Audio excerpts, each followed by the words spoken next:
Hola, ¿qué tal? Sean ustedes bienvenidos en esta tarde-noche donde tenemos un programa,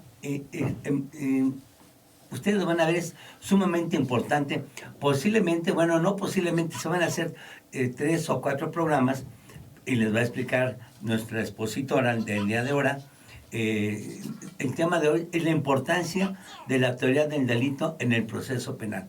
Yo quisiera darle la bienvenida a todos que nos están esta tarde-noche mirando, porque de verdad que van a todos aquellos que amen el derecho penal, se les va a diluir de tal manera que, aunque no lo hayan entendido, porque no es fácil este tema, lo van a ver poco a poco y lo van a digerir y lo van a tener en YouTube, donde lo van a poder ver las veces que quieran, con una maestra extraordinaria. Entonces, yo quisiera presentar a la doctora Yadira Quintero Pérez para que tengan ustedes idea que quién es ella y puedan ver su capacidad. Fíjense bien, ella ingresó al Tribunal Superior de Justicia de la Ciudad de México un 15 de noviembre de 1990, trayectoria laboral en el Poder Judicial de la Ciudad de México, juez penal en los órganos jurisdiccionales 14 penal, 12 penal y 37 penal, con sede en el Reclusorio Norte. Secretaria de Acuerdos en los juzgados 14, 34, 35, 66 y 28 penales. Secretaria proyectista en los juzgados 10, 54, todos penales, 35 de delitos no graves, pasante de derecho en la sexta sala penal, administrativo especializado, en los juzgados 29, penal y sexto de paz penal. Hoy delitos no graves, del 90 al 97. Mecanógrafa en el juzgado 17 familiar. O sea, pasaste de lo familiar a lo penal. Así es. Qué 5 bien. años y después me fui a materia penal, y es donde me quedé. Sí. Universidad de egreso. Universidad Nacional Autónoma de México, Campus Ciudad Universitaria. Otros estudios que tiene, que se ha hecho a base de trabajo y esfuerzo. Y déjame decirles que seguir estudiando se dice muy fácil, pero tiene una persistencia y ella es lo que más le sobra. Doctorado en Derecho Penal en la Universidad de Tepoztlán, doctorado en Ciencias Penales en el Centro de Estudios Superiores en Ciencias Jurídicas y Criminológicas, doctorado honoris causa en el Instituto Mexicano de Líderes por Excelencia, maestría en Proceso Penal y especialidad en Juicios Orales en el Centro de Estudios Superiores en Ciencias Jurídicas y Criminológicas, maestría en Proceso Penal y Juicios Orales en la Universidad Analítica Constructivista de México, especialidad en Derecho Procesal Penal en el Instituto Nacional de Ciencias Penales, diplomado diversos en Derechos Humanos, Juicio de Amparo, Perspectiva de Género, Derecho Internacional, Personas con Capacidades Especiales en la Suprema Corte de Justicia de la Nación y el Instituto de Estudios Judiciales del Poder Judicial de la Ciudad de México. Diplomados en Juicios Orales y Sistema Penal Acusatorio impartidos por la Universidad Nacional Autónoma de México y Poder Judicial de la Ciudad de México, Poder Judicial Superior de la CDMX. Diplomados en Ejecución de Sentencias, Trata de Personas, Tratamiento de Adicciones, Narcomenudeo, Delincuencia Organizada y Ciencias Forenses en el Instituto de Estudios Judiciales del Tribunal Superior de Justicia de la Ciudad de México. Ha participado en el Congreso Internacional de Derecho Penal en la Facultad de Derecho de nuestra máxima casa de estudios. Imparte cátedras en la Universidad de Tepoztlán en las materias de Derechos Humanos, Procesal, Penal, Etapas del Proceso, Teoría del Delito, entre otras. Cargo actual, comisionada en la Unidad de Gestión Judicial número 3. Bien, pues está con nosotros Yadira. Yo quisiera darle la palabra para su presentación y posteriormente empezamos sobre la importancia de la teoría del delito en el proceso penal. Adelante, por favor. Muchas gracias. Pues bueno, doctora, es todo suyo. Muchas gracias. Bueno, pues creo que la importancia que tiene este tema es sumamente indispensable, no solamente para los estudiantes, sino para pues todos los juristas, todas las partes procesales en este sistema que, bueno, desde 2008 hemos estado pues capacitándonos para obtener por lo menos una experiencia, si no basta, por lo menos indispensable para poder seguir dentro del Poder Judicial de la Ciudad de México. ¿En qué parte del proceso, digamos, que tenemos esta importancia o consideramos que sería útil la teoría del delito? Pues definitivamente en todas las fases, desde la investigación inicial, complementaria, la fase intermedia y la fase de juicio. ¿Por qué esto? Bueno, estas etapas, ¿sí? Sabemos que comenzamos con una noticia criminis, siempre, cualquiera que ésta sea y como se llame la iniciación, ¿no? Ya sea por un primer respondiente, ya sea por una querella, una denuncia, una pesquisa, ¿no? Estas circunstancias para poder integrar el inicio de una carpeta de investigación, pues son diversas. Sin embargo, al momento de realizarlo debemos tomar en consideración precisamente que nuestro derecho penal cuenta con códigos, con leyes, inclusive especiales, ¿no? Para poder determinar precisamente estos delitos que conocemos, ya sea en el fuero federal o en el fuero local. Y bueno, incluso podemos hablar de diferentes teorías, entre ellas pues podemos hablar de Roxin, en donde pues ha denominado estos delitos como ¿qué? Como categorías sistemáticas o estructuras que pueden compaginar un delito. Y bueno, podemos tomar en consideración todas estas estructuras. ¿Para qué? Pues para la investigación. ¿Cómo vamos a contar con un elemento? ¿Cómo podemos decir que vamos a investigar, que vamos a obtener un dato, un registro dentro de la investigación si no sabemos cómo hacerlo? Esto con base pues en estas estructuras para continuar con todas las etapas y salir pues triunfador si se trata de un ministerio público y que bueno hayamos tenido pues estos datos suficientes para llegar hasta una sentencia condenatoria. Y bueno, podemos tener con ello pues teorías causalistas, funcionalistas. Vamos a hablar de una teoría, porque en realidad no sabemos en dónde inició esto que llamamos elementos o teorías del delito. No sabemos, pero hay una evolución. Eso sí es indispensable. Tenemos esa evolución y podemos hablar de todas estas teorías, pero lo que sí tenemos que considerar es que ¿cuál es el objetivo de todas estas teorías que podemos hablar? Que va a ser el objetivo de la protección de bienes jurídicos, y estos bienes jurídicos son con base en la sociedad, para protegerla. Y bueno, contamos con estas normas que se van a contener precisamente en estos códigos que yo ya les he comentado, tanto sustantivos como adjetivos. Y bueno, tenemos delitos especiales que pueden estar en otros códigos, por ejemplo el Código Fiscal, ¿no? Tenemos la Ley General de Profesiones, en donde podemos observar precisamente otros tipos de delitos que, bueno, son federales, pero que aún así no se encuentran contemplados en el Código Penal, sino en unas leyes diversas. Y bueno, todos estos delitos forman parte de un estudio pormenorizado de acuerdo a nuestra teoría del delito, ¿no? Entonces, deben de vigilarse y bueno, ¿quién hace estos tipos penales, ¿no? Porque vamos a hablar de delitos, pues bueno, nuestros legisladores, ¿no? Esta función que hablan político-criminal, que se refiere precisamente a esta prevención del delito. Tenemos que ver las necesidades de nuestra sociedad y que van cambiando con el tiempo, con estos desarrollos que, bueno, teníamos solamente algunos delitos en 1906, ¿no? Y que actualmente tenemos ya unos delitos diversos, que actualmente ya tenemos esta reforma a una ley especial en la extorsión, ¿no? Que ahora es lo que tenemos actualizado.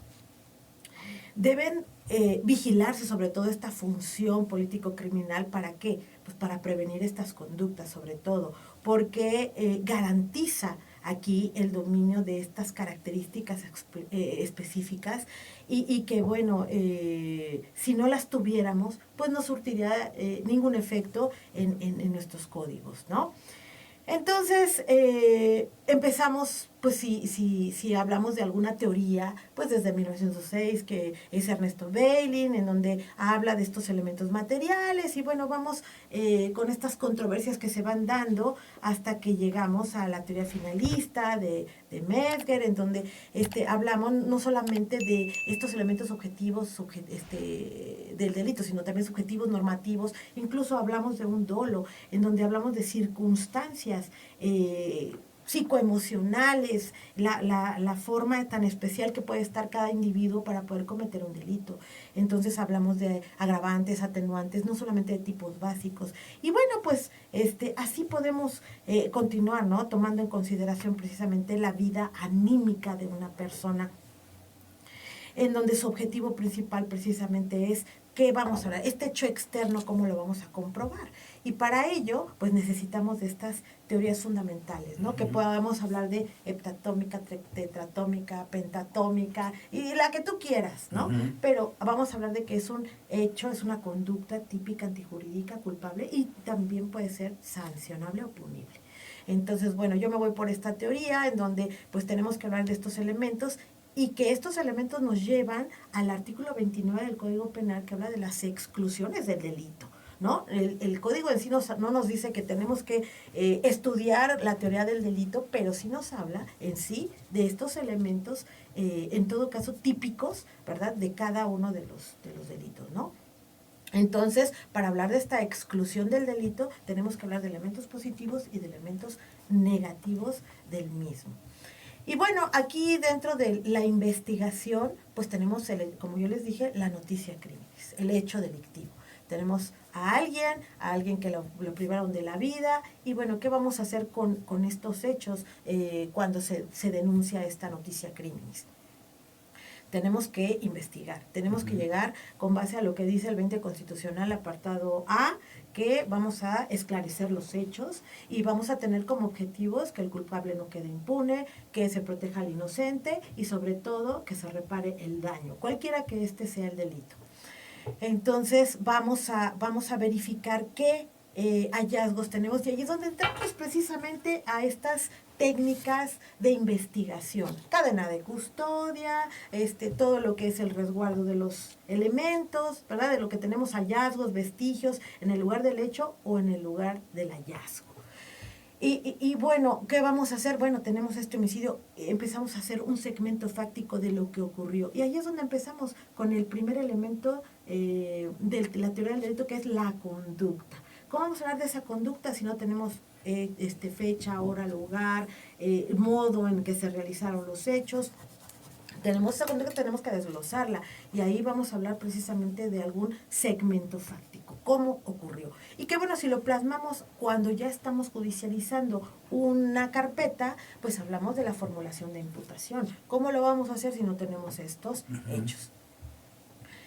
Podemos continuar ahí entonces, si estos hechos que hemos dado a conocer a la autoridad tienen calidad de delito, tienen esta sistematización de un delito. Entonces, este delito dice, bueno, ¿qué es? Es un homicidio. Entonces, vamos a la tipicidad. Si todo esto que conocemos de la conducta está encuadrada al tipo penal, y llevamos el segundo elemento del delito. Y mira, Enrique, algunos dicen, es que no necesitamos estos elementos para poder judicializar y para poder resolver un auto de vinculación a proceso. ¿Por qué? Porque el estándar es muy bajo, porque necesitamos solamente registros o indicios para poder señalar que hay una vinculación a proceso y se siga investigando hasta llegar a la fase intermedia, en donde es verdaderamente donde se determina la litis del asunto. No, pero no es así. ¿Por qué? Porque en primer lugar tenemos estos datos de prueba, estos hallazgos, en donde tenemos que ir viendo poco a poco cómo vamos encuadrando esa conducta al tipo penal. Vamos viéndolo. Entonces, lo ideal de aquí es que tengamos este conocimiento de estos elementos del delito para poder ir trabajando desde el principio, para poder obtener, como yo les dije, un buen resultado, llámese defensa, llámese Ministerio Público e inclusive el juez para poder valorarlo, ¿no? Muy bien, adelante. Entonces, aquí, ¿qué vamos a hacer? Estas técnicas de investigación y que con ello vamos a controlar precisamente ciertos actos de investigación, que es estos que necesitan un control, necesitamos al juez para que nos dé la autorización, porque se tratan de actos de molestia previstos en este artículo 16 constitucional, ¿no? Entonces, ¿qué vamos a hacer aquí? Vamos a pedírselos al juez. ¿Cuáles son estos? Bueno, entre estos actos previstos en el 252 del Código Nacional, en donde requerimos de este control judicial, está la exhumación de cadáveres, las órdenes de cateo, y algo muy importante tocando el tema de las órdenes de cateo es precisamente que llegamos a las unidades de gestión aquí en la Ciudad de México, y que bueno, si gustas podemos hacer una breve pausa y yo te digo cómo vamos a conformar estas unidades de gestión. Excelente. ¿Sí? Bueno, vamos a una breve pausa y enseguida regresamos.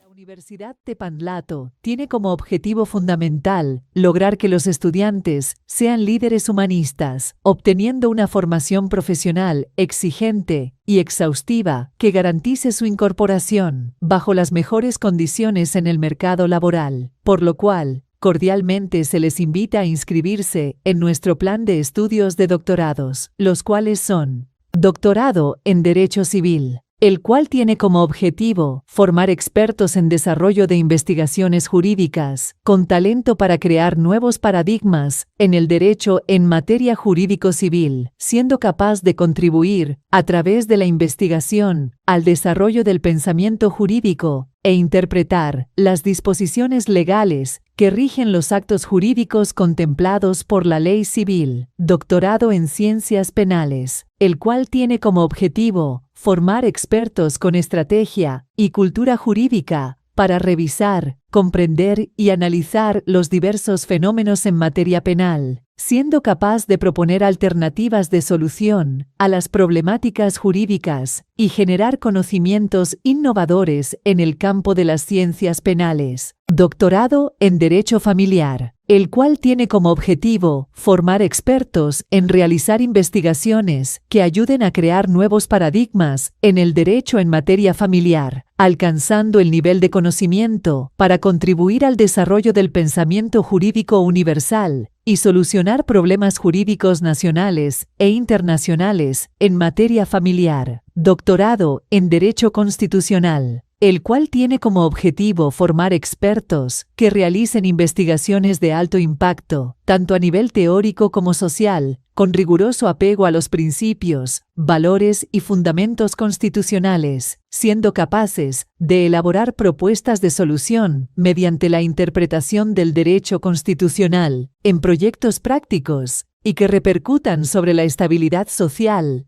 Cabe mencionar que nuestros doctorados se imparten dentro de nuestro campus, ubicado en Baja California, 157, en la colonia Roma Sur, a 2 cuadras del Metro Chilpancingo. Para mayor información, se les invita a comunicarse al número 55 60 26 41 88, de lunes a viernes de 8 de la mañana a 5 de la tarde, y los sábados de 7 de la mañana a 1 de la tarde.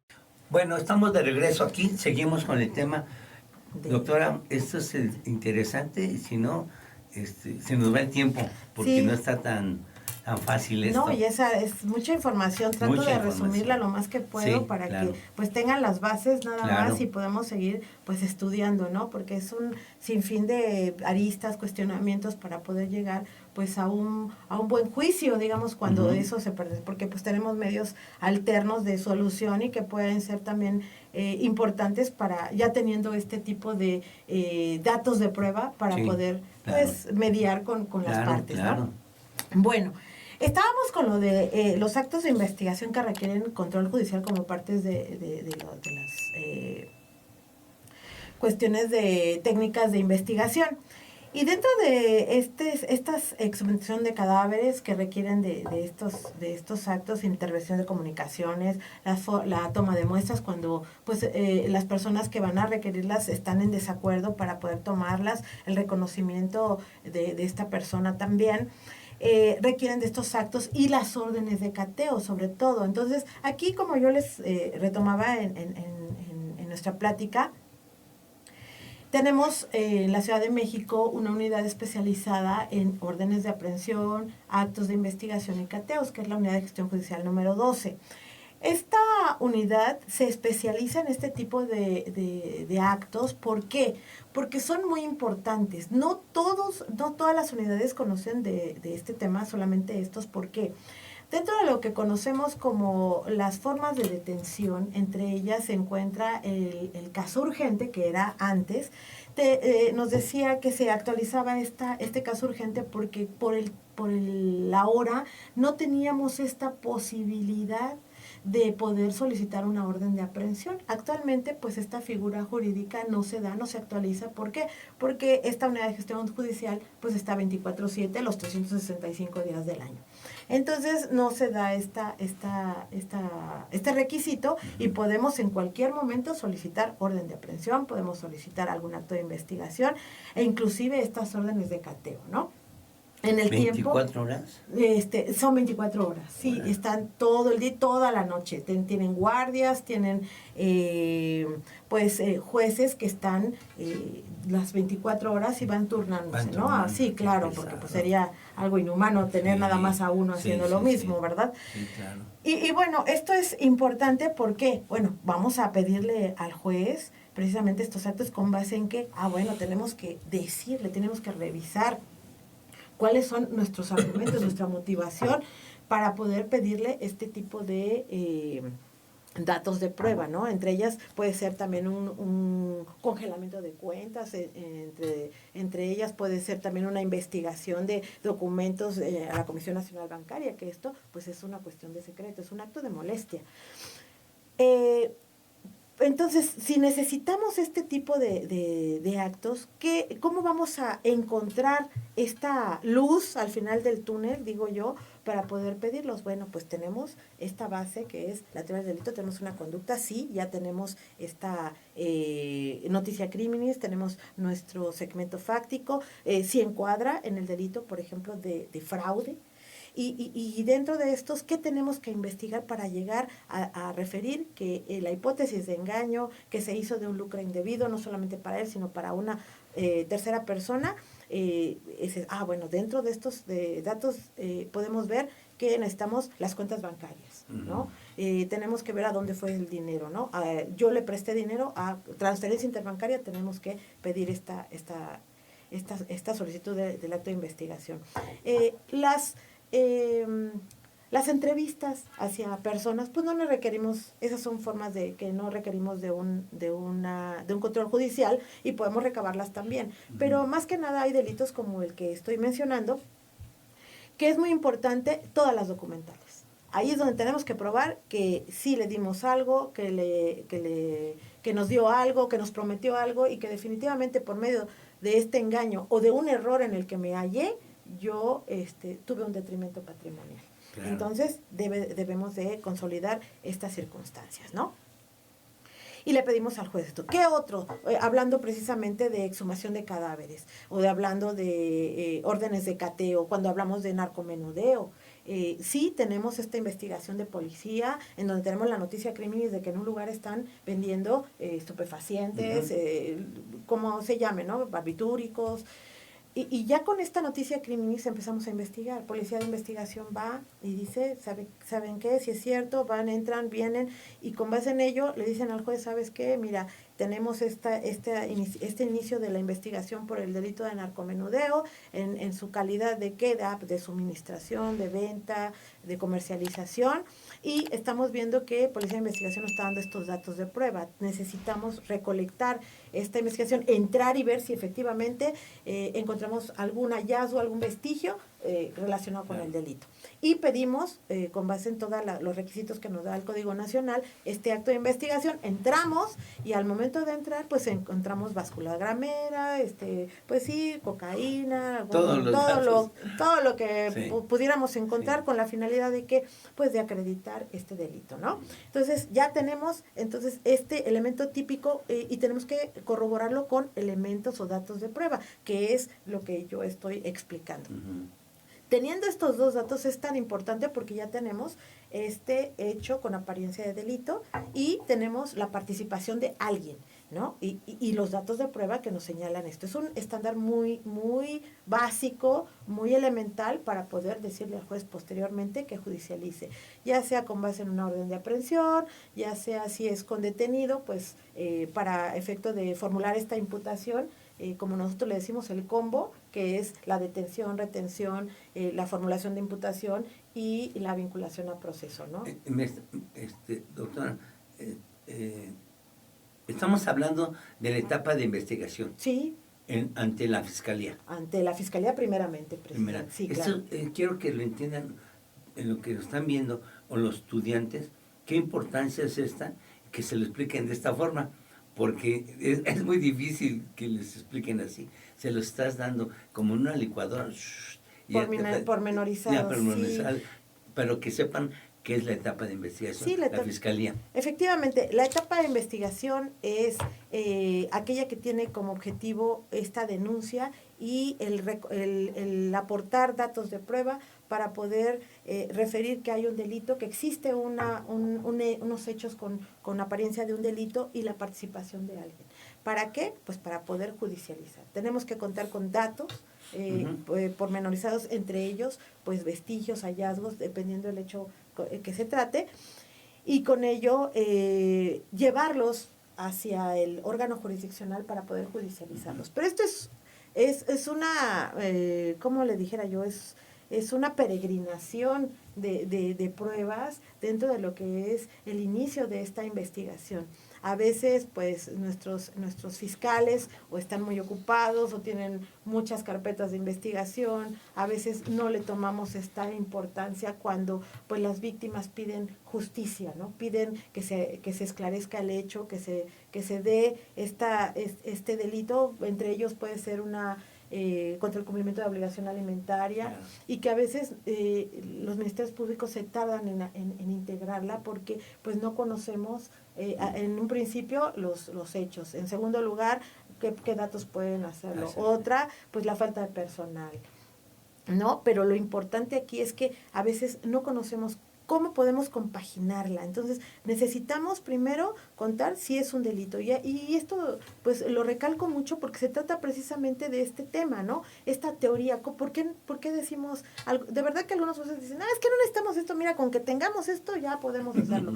No, de verdad que sí debemos de manejar, por eso nos lo dan desde la licenciatura, como en el penal 1, que nosotros conozcamos esta teoría del delito, ya sea en esta fase de los elementos y después a plasmarlas al caso concreto, claro. Que veremos posteriormente, pues estas diferencias. A veces nos confundimos y decimos, sí. Esta extorsión no es lo mismo que un cobro indebido, ¿no? Por claro. Ejemplo. Y si no sabemos esta estructura como tal, entonces nos vamos a delitos diversos, ¿no? Y yo creo que aquí lo que requerimos, como dice el 20 constitucional, es esclarecer los hechos y que el culpable no quede impune, ¿no? Entonces necesitamos conocer esto. Claro, estoy de acuerdo. Eso, pero estás dándoselo como en un licuadito. Sí, y bueno, los datos de prueba sí, que deben de son esenciales. Haciendo una remembranza, ahora son datos de prueba. ¿Cómo se llamaría antes? Antes eran, teníamos, nada más nos decían que eran pruebas, ¿no? Pruebas, ¿no? Sí, eran pruebas. O sea, ¿tienes pruebas? El MP dice, ¿cuáles son sus datos de prueba? Sí, registro, no hay ratificación. ¿Qué va a aportar a los datos de prueba? Sí, claro. Y ya no se dice que es una declaración, sino hablamos que es una entrevista. Una entrevista. Una entrevista. Ya no decimos que es dictamen, como lo hacíamos antes, sino ahora decimos que es un informe pericial, porque todos estos datos de prueba, conforme vamos llevando a las etapas diversas, vamos cambiándole el nombre, no solamente a esto, sino también al imputado, Le decimos que es el investigado, el imputado, luego el acusado, y luego el sentenciado, ¿no? Entonces, igual estos... Ojo con esto, sí. Son tres: investigado, imputado, acusado y sentenciado. Híjole. Sí, o sea, dependiendo el lugar, el estado procesal en que se encuentre, la etapa en que nos encontremos, tenemos que hablarle de esa manera incluso en ejecución le hablamos al privado de la libertad, ¿no? Como es la Ley Nacional de Ejecución o el ejecutado, ¿no? Ya porque es una sentencia ejecutoriada, sí, ya, ¿no? Hablando ya en una fase final, ¿no? Sí. Y bueno, con base en ello, pues tenemos que ver también que los medios de prueba, o sea, los datos de prueba, cuando estamos en la investigación es una. Cuando estamos en la fase de intermedia, hablamos de medios de prueba. Y ya en la fase de juicio, estamos hablando de órganos de prueba o pruebas ya desahogadas. Entonces, pues si gustas... Otra vez para que... Sí, son datos de prueba o registros, después son medios de prueba que vamos a ofertar y después son órganos de prueba o pruebas ya desahogadas, ¿no? Para su valoración. ¿Órgano? Órganos de prueba. Sí. Ojalá que todo el que nos esté mirando lo sepa todo eso, porque es órganos de prueba y luego...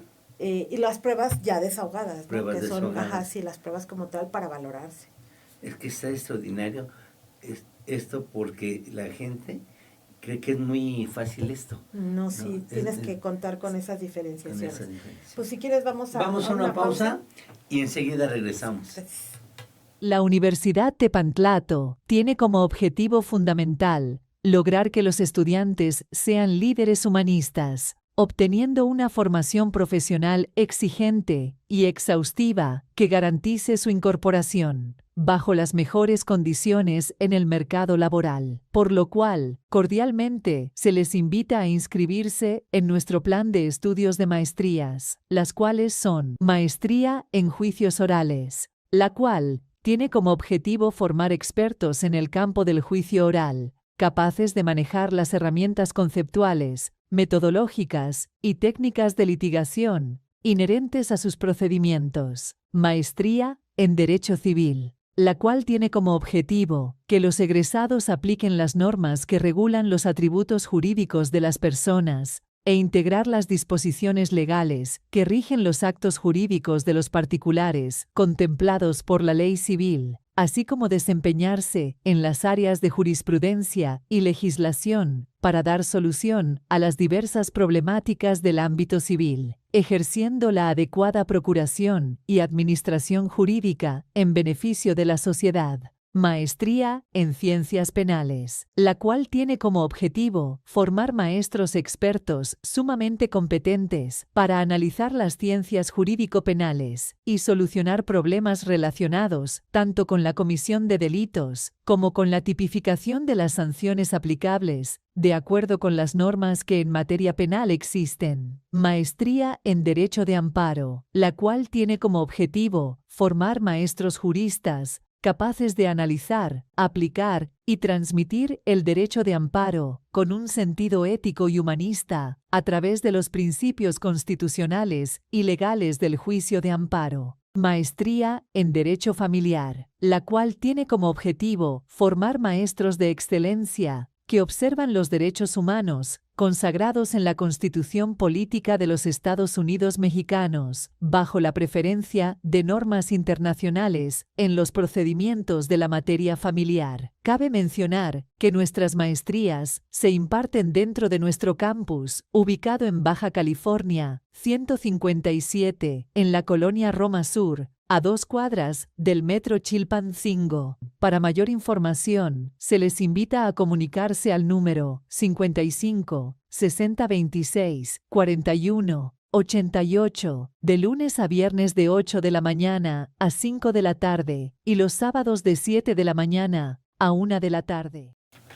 Estamos de nueva cuenta y le damos la palabra a la doctora. Doctora, de verdad no queremos perder ni un minuto.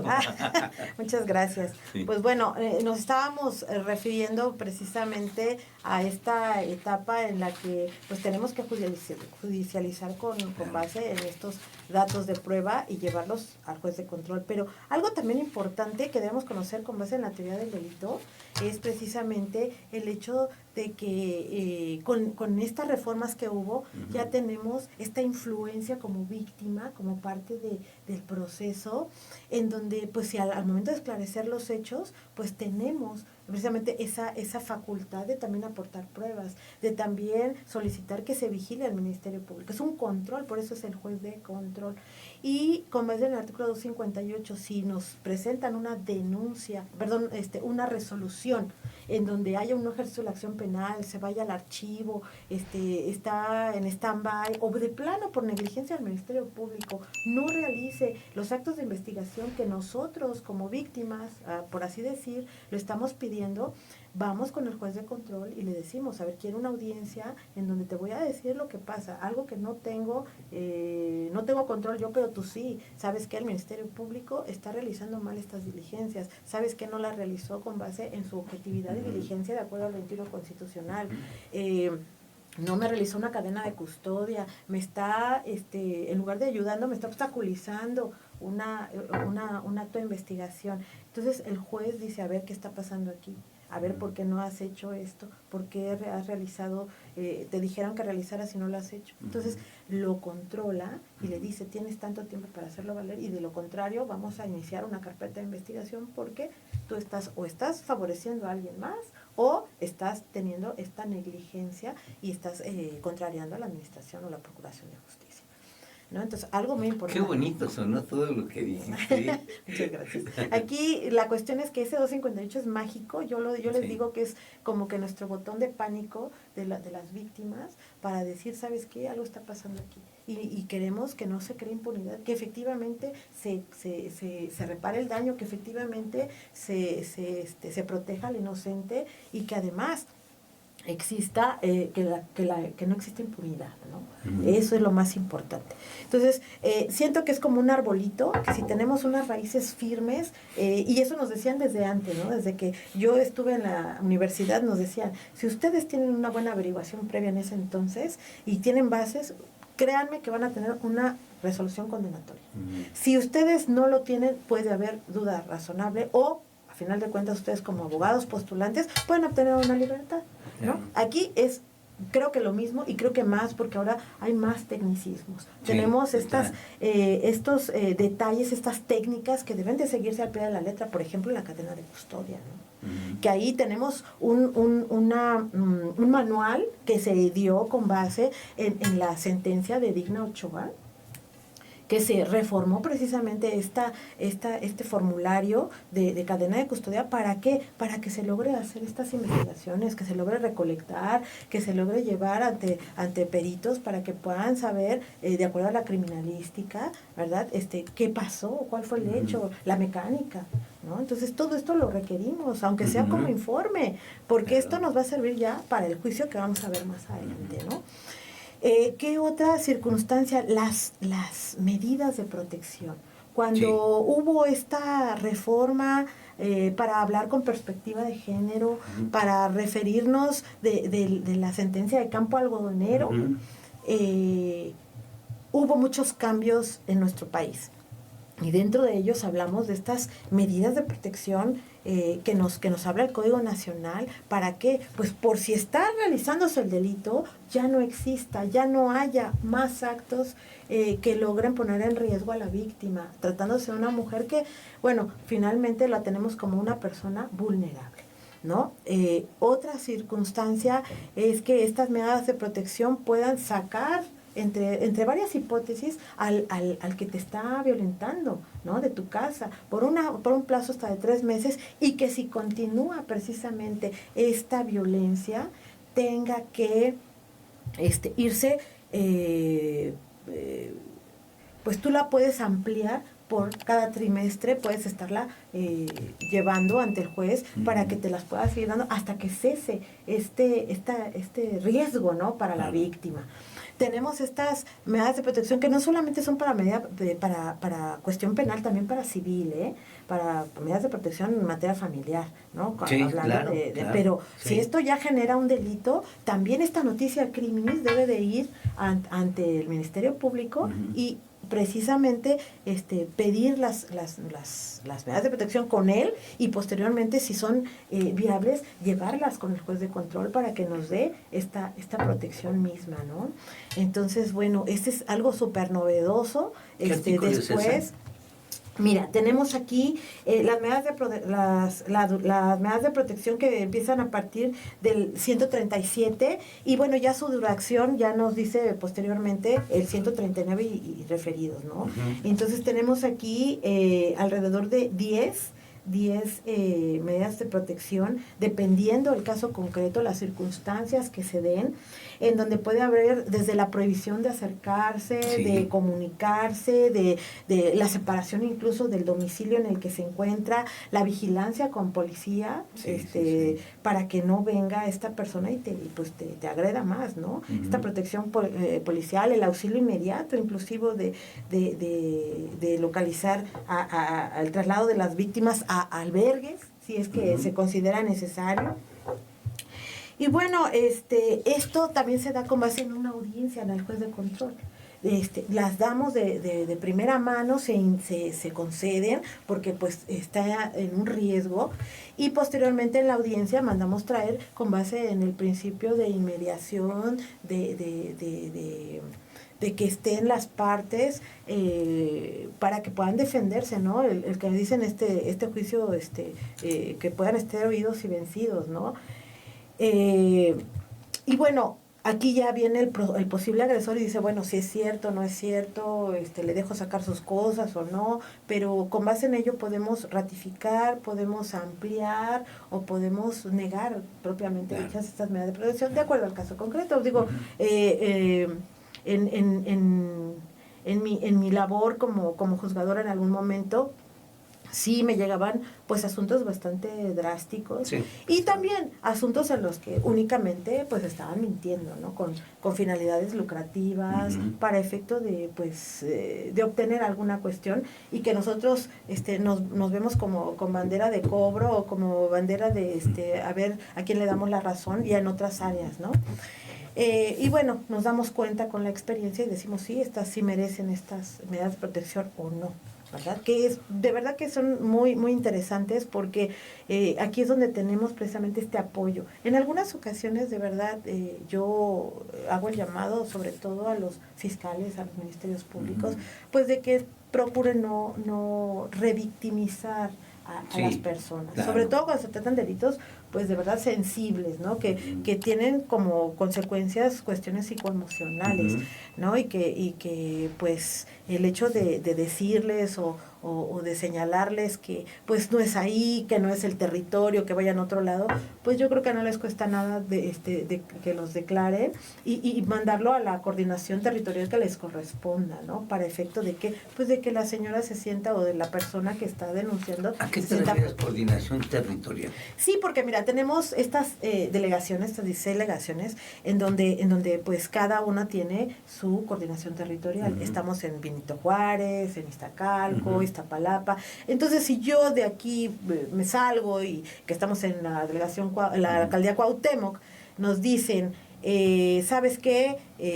Me robaron allá afuera mi carro, ¿no? Entonces, pues, ¿dónde voy? Pues no sé, pero alguien me llevó a Benito Juárez, ¿no? Me dejó ahí en el metro Xola. Y bueno, pues ahí en la alcaldía hay un ministerio público, quiero denunciar el robo. No, ¿sabe qué? Aquí no es. Tiene que ir, ¿dónde fue? Déjeme ver la demarcación. Es en Cuauhtémoc tal, ¿no? Sí. No, tiene que ir allá y allá se la reciben. Perdón, pero es que créame que pues necesito que me apoye. Y bueno, no digo que son todos, o sea, yo digo que sí hay ministerios públicos de verdad muy, pues, que prácticamente si son mujeres se sororizan con nosotras, o hay una empatía, ¿no? De una cuestión de atención de acuerdo al 21 Constitución. ¿Sabes qué? Pues tu trabajo es levantar una denuncia. Si ya después tienes que mandar la otra demarcación, nada más notifícaselo. Pero ¿qué sentimos nosotros como víctimas? Queremos ser escuchados, queremos ser atendidos, queremos ser pues una persona que sí vale, ¿no? Que vale la pena que le denuncien. ¿Por qué? Porque sufrimos de algo. Y creo que es importante tomarlo en consideración, ¿no? Muy bien. Es lo importante. Okay. Pues si quieres, vamos a una pausa y continuamos. ¿Y te parece? Continuamos. No guardar la información sobre todo. Órale, vamos a una pausa. ¿Sabías que la lengua náhuatl dio origen a varias palabras que usamos cotidianamente como aguacate, ajolote y pozole? Es por ello que la Universidad Tepantlato invita a todo el público que nos esté viendo a nuestro curso gratuito de lengua náhuatl. No importa si no conozco nada de la lengua o si tengo nociones básicas. No importa, eres bienvenido. No pierdas tiempo e inscríbete. Es completamente gratis. Así es gratis. Tenemos nuestro próximo inicio el 4 de febrero y este curso terminaría el 24 de junio, teniendo 2 horarios dependiendo el nivel en el que tú requieras. No pierdas más tiempo. Visítanos en Avenida Baja California número 157, Colonia Roma Sur, a 3 minutos del Metro Chilpancingo. O bien, comunícate en el siguiente número. Conoce, aprende y reencuéntrate con tus raíces mexicanas. Bien, estamos de nueva cuenta. Doctora, adelante, porque Pues, está muy interesante. Y es muy largo, voy a Es muy tratar ahorita largo. ya de cerrar nuestro Sí, panorama, hablándose de la primera parte de la fase de investigación, pero la investigación Primera inicial. parte. Sí, Sí. porque vamos a hablar, si me lo permites, con Sí, tu sí. audiencia, Sí. hablar de la complementaria posteriormente, ya cuando se judicializa. Entonces, Sí. bueno, hablando de todo esto que yo hablé de estas técnicas de investigación, pues tendríamos como resultados diferentes resoluciones por parte Sí, del Ministerio sí. Público, ¿no? En este caso, de acuerdo al 255 del Código Nacional, podemos establecer esta abstención de investigar, que es, bueno, considero que este hecho, de acuerdo al tipo penal, incluso que pudiera estar derogado, no se considera un delito, entonces vamos a abstenerme, me voy a abstener de investigar porque no es un delito.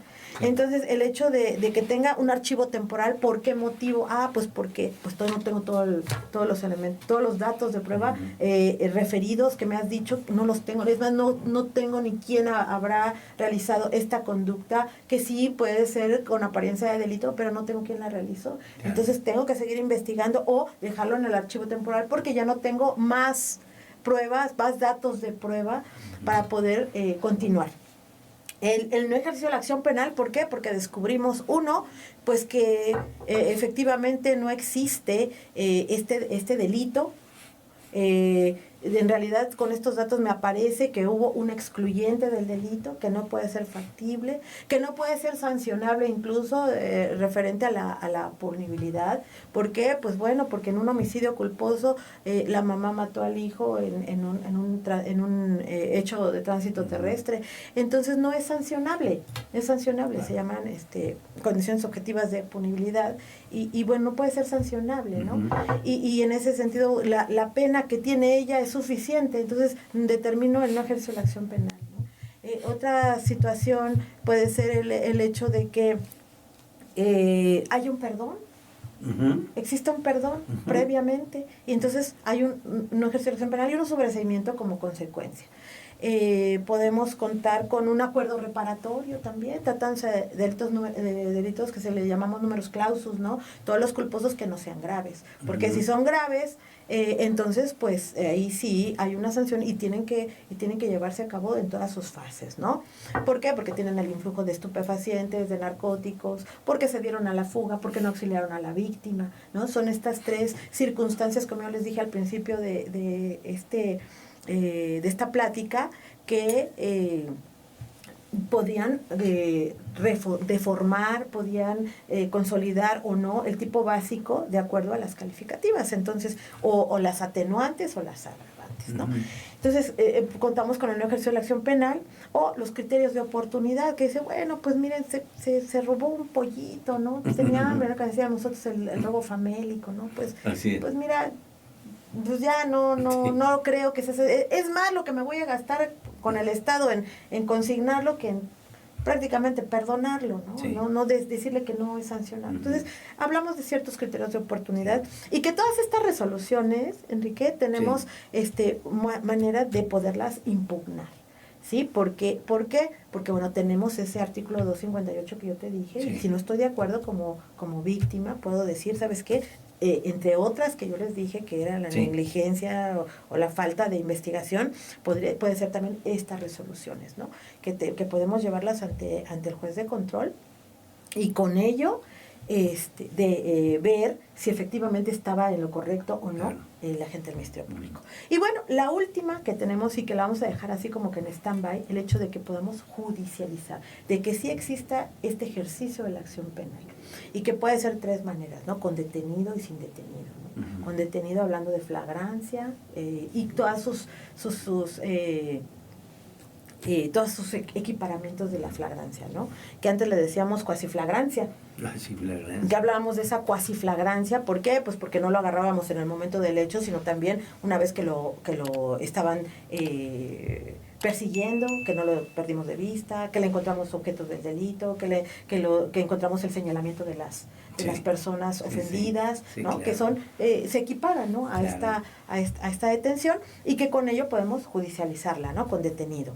Y también tenemos las órdenes de aprehensión, que yo les decía que eran actos de investigación, eran actos que pues obviamente son restrictivos de la libertad, que son actos de molestia y que tienen que estar conforme al artículo 16 constitucional para que puedan pedirse ante un juez de control esta orden de aprehensión con base en estos datos de prueba, ¿no? Y traerlos a juicio ya sea por comparecencia, presentación o la orden de aprehensión misma, ¿no? En caso de que no haya.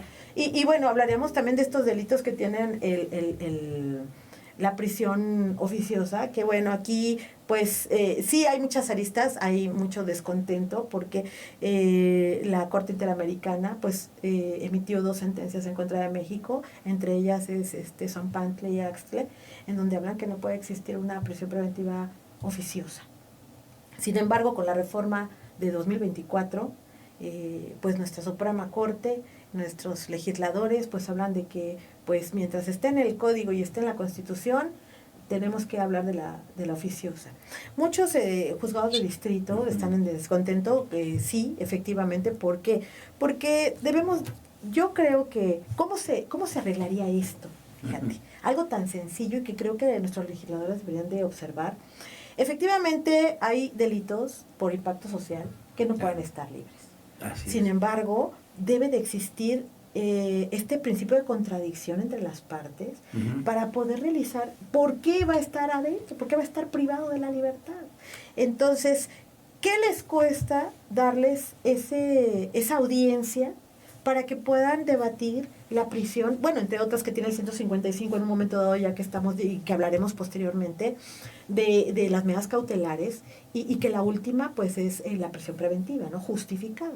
En lugar de haber hecho alguna reforma en relación a que no me importa, es la prisión oficiosa y se acabó, pues darles esa pauta a las partes de debatir y de decir, sí, yo como juez le doy esta viabilidad de que escuche a las partes, pero yo resuelvo que debe de estar en prisión, una prisión preventiva justificada.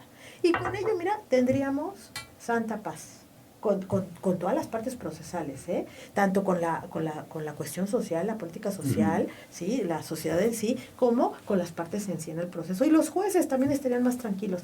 Y ha habido incluso resoluciones de los juzgados de distrito en ese sentido, de que no, a ver, espérame, tienes que darle a la audiencia y tienen que debatir. Ya, si tú quieres ponérsela, está bien. Y mira, 5 minutos tenemos una resolución y tenemos esa prisión preventiva que todos queremos, ¿verdad? Pero pues yo digo que son formas y que, bueno, tendríamos que culminar a nuestros legisladores para que pudiéramos tener esa libertad de decidir, ¿verdad? Y que sí existe la prisión preventiva, pero no de ese tamaño, ¿no? Que ahora lo tenemos en nuestra Constitución y tenemos que regirnos por ella, ¿no?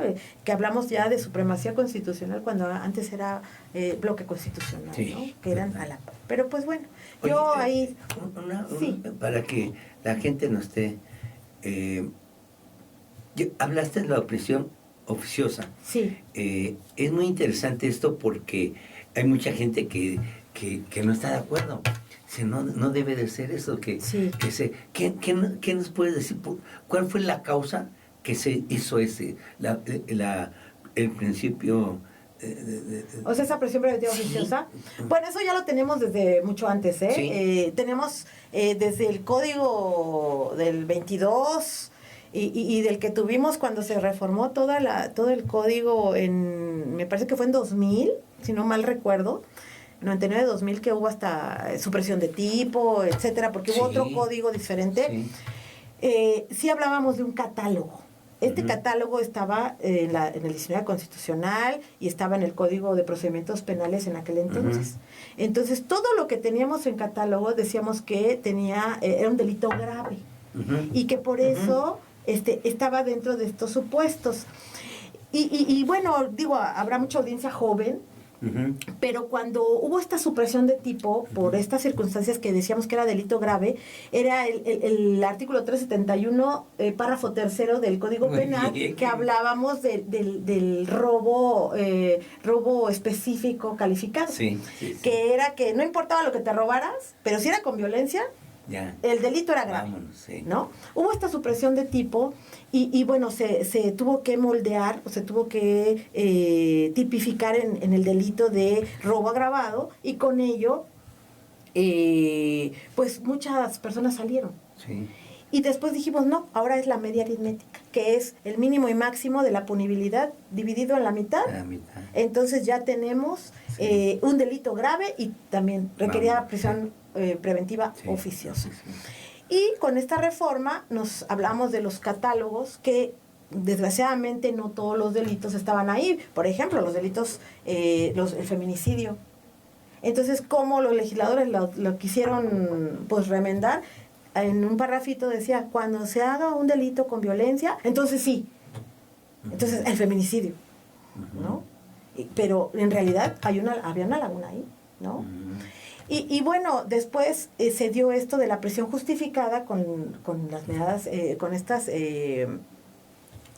medidas cautelares, y que decíamos, es la última fase, ¿no? Y llegó a la Corte Interamericana, que pues habíamos hablado de bloque constitucional, entre las dos sentencias que ahorita recuerda, la de Zompantla y Axle, que dicen, no, pues es que no puede existir, tú no puedes dejar a alguien en prisión nada más porque tú quieres. Debe de ser justificada con algo, no nada más porque lo dices en tu catálogo, ¿no? La de Zompantla y Axle, así, una de ellas, sí. Hay otra que era, no me acuerdo si era la gobernadora, en donde pues la mataron ahí, y estas personas pues fueron requeridas y aprisionadas mucho tiempo, ¿no? Y pues dijeron, pues ni siquiera me dijeron nada, ¿no? Entonces, aquí la cuestión es, tienes que justificar. La cuestión que dice la sentencia es que tienes que justificar. No puedes hacerlo de así nada más por el hecho de dejarlos en prisión, hablando inclusive del arraigo, ¿no? Que también tienes otras aristas y que sería como otras 2 horas más, ¿no?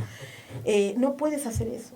O sea, la sentencia te lo prohíbe, ¿no? Porque ya te lo está diciendo, es contrario a derechos humanos, a derechos fundamentales. Pero como tenemos estas otras sentencias, pues necesariamente tenemos que seguirlas, ¿no? En algún momento, que yo creo, digo, mi propuesta sería esa, ¿no? De darles la posibilidad de debatir. Y bueno, si tú requieres, con base en todo lo que necesita el juez, déjalos en prisión.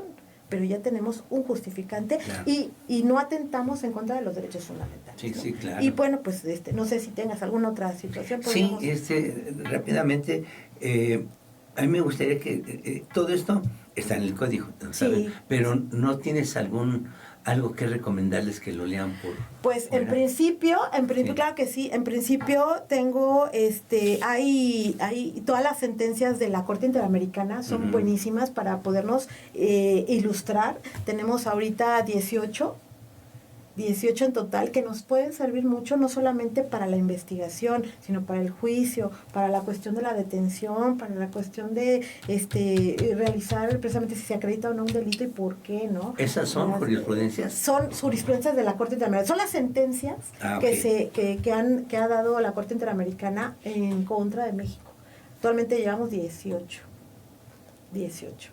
Entonces, bueno, entre las que hablan de acatarse, pues esa es la idea, ¿no? ¿Por qué se deben de acatar? Porque nosotros ratificamos, nosotros estamos dentro de esta jurisdicción, nosotros dijimos, sí, nos sometemos a tu jurisdicción, Corte Interamericana, a partir de este momento, y por eso lo que ella dice, la tenemos que acatar. Oye, estamos ahí. ¿Y esa Corte Interamericana en dónde está? En San José de Costa Rica. San José. Sí, la comisión está en Washington. Sí. Pero la comisión está, y bueno, la comisión es un filtro para llegar a la corte. Y bueno, que es también otra cátedra, digamos, otra plática también inmensa de por qué en Washington, ¿no? ¿Qué me dijiste? En Washington está la comisión Interamericana de Derechos Humanos, y la Corte Interamericana está en San José de Costa Rica. Comisión Interamericana. ¿Para qué? Sí. Eso es parte de lo que pues debemos saber como juristas, para saber de dónde viene. Y lo más chistoso, te pregunto, ¿por qué con todo eso que está la Comisión en Washington no se respetan los derechos humanos en Estados Unidos? Fíjate qué controversia, ¿no? Porque él no ha sometido nada. Sí, de hecho se salió de los tratados internacionales. Sí, están locos. Precisamente para no... Sí, a mí me vale. Sí, y como es una gran potencia, sí, claro, pues dice, pues aquí hago lo que yo quiero. Sí, ¿verdad? Pero los que ley. no, que estamos sometidos a esa jurisdicción, sí, a esa claro. competencia, debemos de cumplirla. Sí, ¿no? que ha de ser universal. Exactamente, pero pues bueno, ahí ya sería otra. Ahí se lo dejamos, yo por eso quería tocar. Lo dejamos en el tintero, sí, ¿verdad? Porque está para que lo razonen, lo piensen, lo que está pasando en eso. Ok, híjole, a mí me da pesar, nos tenemos que ir, pero les tengo muy buenas noticias. Esta plática va a salir próximamente, el 10 de febrero, vamos a estar con ustedes, y luego vamos a seguir a otra para el 17 de febrero. ¿Qué vamos a ver el 17 de febrero? Pues vamos a hablar prácticamente de la judicialización hasta el cierre de investigación, que es donde culmina precisamente la acusación, que es la fase intermedia, ¿no? Entonces tenemos que hablar de esa etapa de la judicialización. Bueno, pues está usted, no nos pierda y no deje de seguirnos, porque está muy interesante. Vamos a estar continuamente con la doctora y pidiéndole de favor que esté con nosotros. Y de verdad, ya diré que padre es platicar contigo, porque se va el tiempo así. Uy, sí. Y estás dando mucho conocimiento que Gracias. Es necesario para pues básico, porque sí. Si tuviéramos que hablar de una sola cuestión, nos pasaríamos No, horas. te pasas, pero la teoría del delito es sumamente grande y la ves y que tienes un todo. Yo les digo a mis alumnos de derechos humanos, cuando hablamos de derechos humanos, me dicen, ¿qué me va a enseñar? No, pues mira, esto es el parteaguas de todo y compagina todo, no nada más una sola cosa. Entonces vamos a hablar de teoría del delito, vamos a hablar de lo que son los delitos, de las medidas de protección, vamos a hablar de todo el Código Nacional y de todo pudiera ser hasta encuadrarlos en algún delito del Código Penal, ¿no? Entonces, sí, les doy lo básico, porque pues si fuera todo lo que uno son semestres. Pues, ha estado estudiando. Ya lo vieron ustedes desde cuándo empezó. Tienes en el Poder Judicial, ¿cuántos años 35 llevas? años. Pues, bueno, ¿qué les puedo decir? Ya 35 años. Qué bueno. Y gracias, de verdad. Estoy en donde me gusta, me claro. encanta, es mi trabajo, amo mi trabajo y amo enseñar también. Y lo expones también. Por supuesto. Se te da ese don, ¿eh? Híjole, pues será por mis padres, porque ellos son maestros ya jubilados y venimos de una familia de maestros, ¿no? Qué padre. Pues a lo mejor en otras circunstancias, pero me encanta. Creo que nací para esto del derecho penal. Muchas gracias por estar con nosotros. Muchas gracias. Y usted, me despido, como siempre le digo, sea usted feliz y recuerden que vida tenemos una, así que vívala al máximo. Es grandioso estar vivo y aprender cada día. Muchas gracias, nos vemos próximamente. Que tenga usted buena tarde, noche. Hasta luego. Bye.